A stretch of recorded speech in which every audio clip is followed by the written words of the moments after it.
Now it's time for Romain Lacombe of Plume Labs. Welcome to Ecosummit. French speaker. Thank you very much. Merci beaucoup. Thank you very much.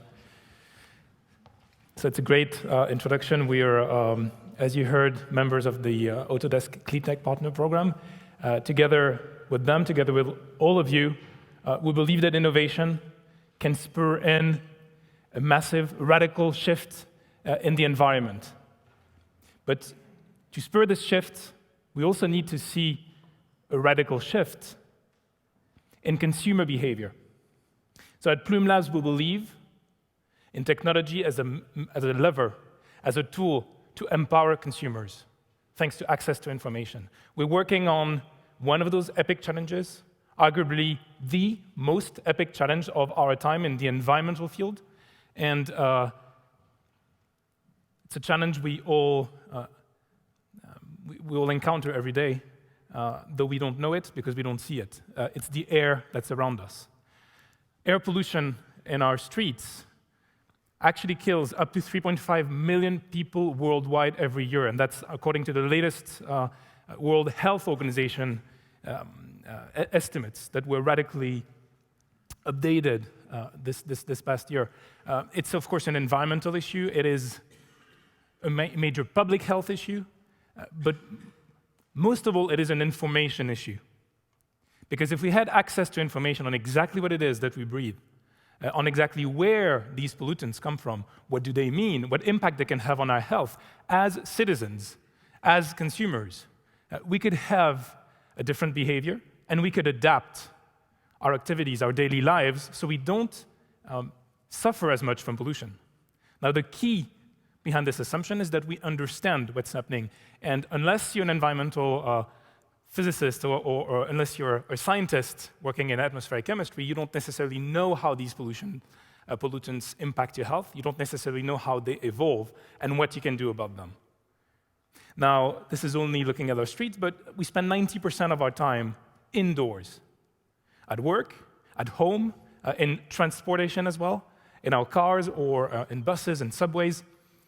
Air quality there is also an issue. It's a major challenge, and yet we have no idea what we can do to avoid exposing ourselves to this pollution. Enters Plume Labs. We're using technology to build access to information, services, and products for consumers, for citizens, and for collectivities, for communities worldwide. What we're trying to do is bring environmental sensing technologies from the age of the mainframe, from the age of scientific machinery, all the way to consumer electronics today. We're trying to build consumer products for environmental awareness. We do this with a team of 9 in Paris. We do this with tremendously supportive partners, such as Autodesk, as they just mentioned, we're part of the Cleantech Partners program, such as the French Ministry of Research incubator, such as the public research organization in France as well, because those technologies are cutting edge, and there's a lot of R&D that goes into making things simple, making these products easier to weave into our daily lives. And as a first step, and that's what I'm going to demo today, we're building a tool that enables runners to know what they breathe in their respective streets and cities, to enable parents of young children to know when they can go out and when they should protect their children, to enable all of us as we travel, as we go from city to city, to know exactly how air pollution changes day in and day out. We're building the Plume Air Report, and it's very much an urban weather report for the air we breathe. It's an iPhone application to help you know what you breathe,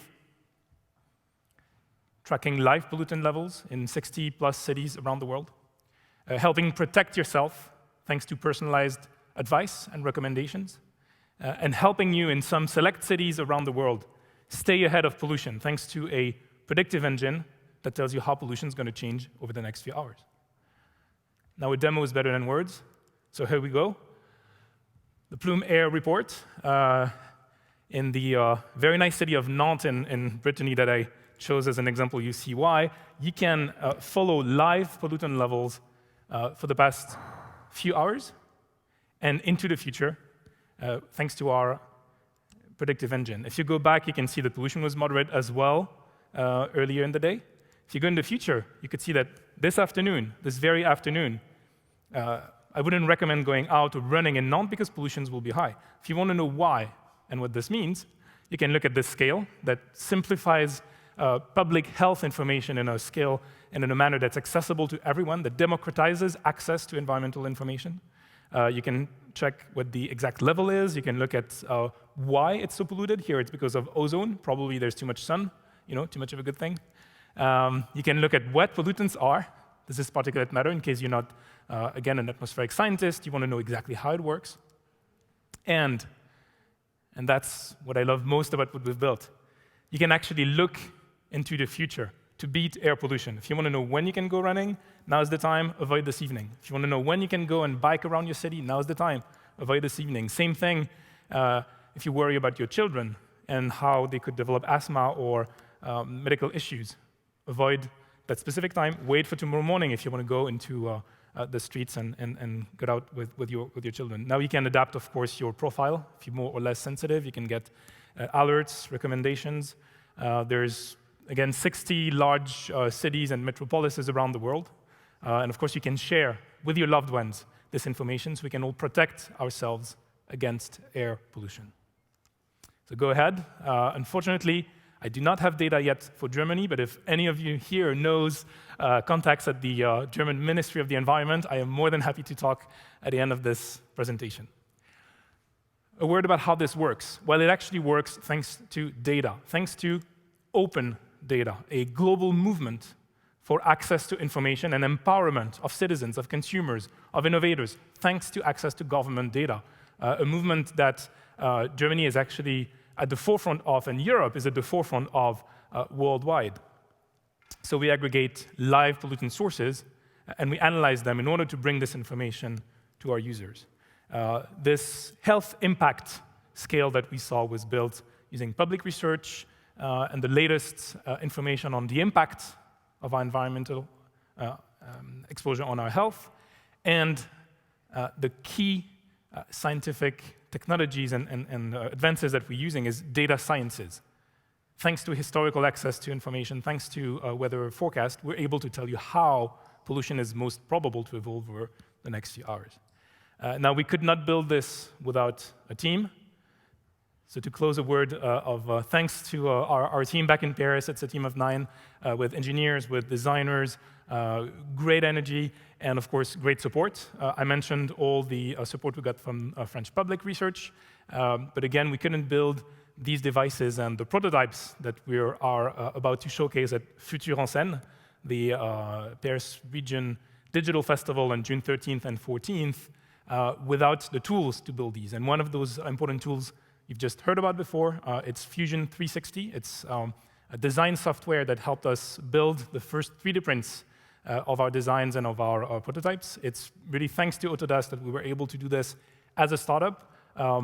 And that shows how collaboration between corporates and between startups, between governments and between startups, between innovators in the public and the private sector as well, can really further the cause of environmental change. So thank you very much. I encourage all of you to go and download the Plume Air Report, and if you have questions, I'm more than happy to answer them.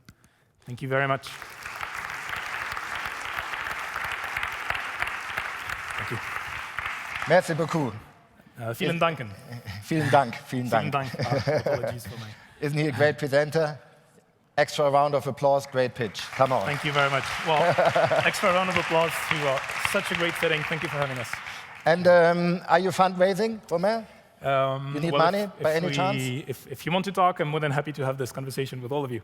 Okay. Thank you very much. Not all of you at the same time, I recommend. It will be difficult. Thank you so much for your kind words.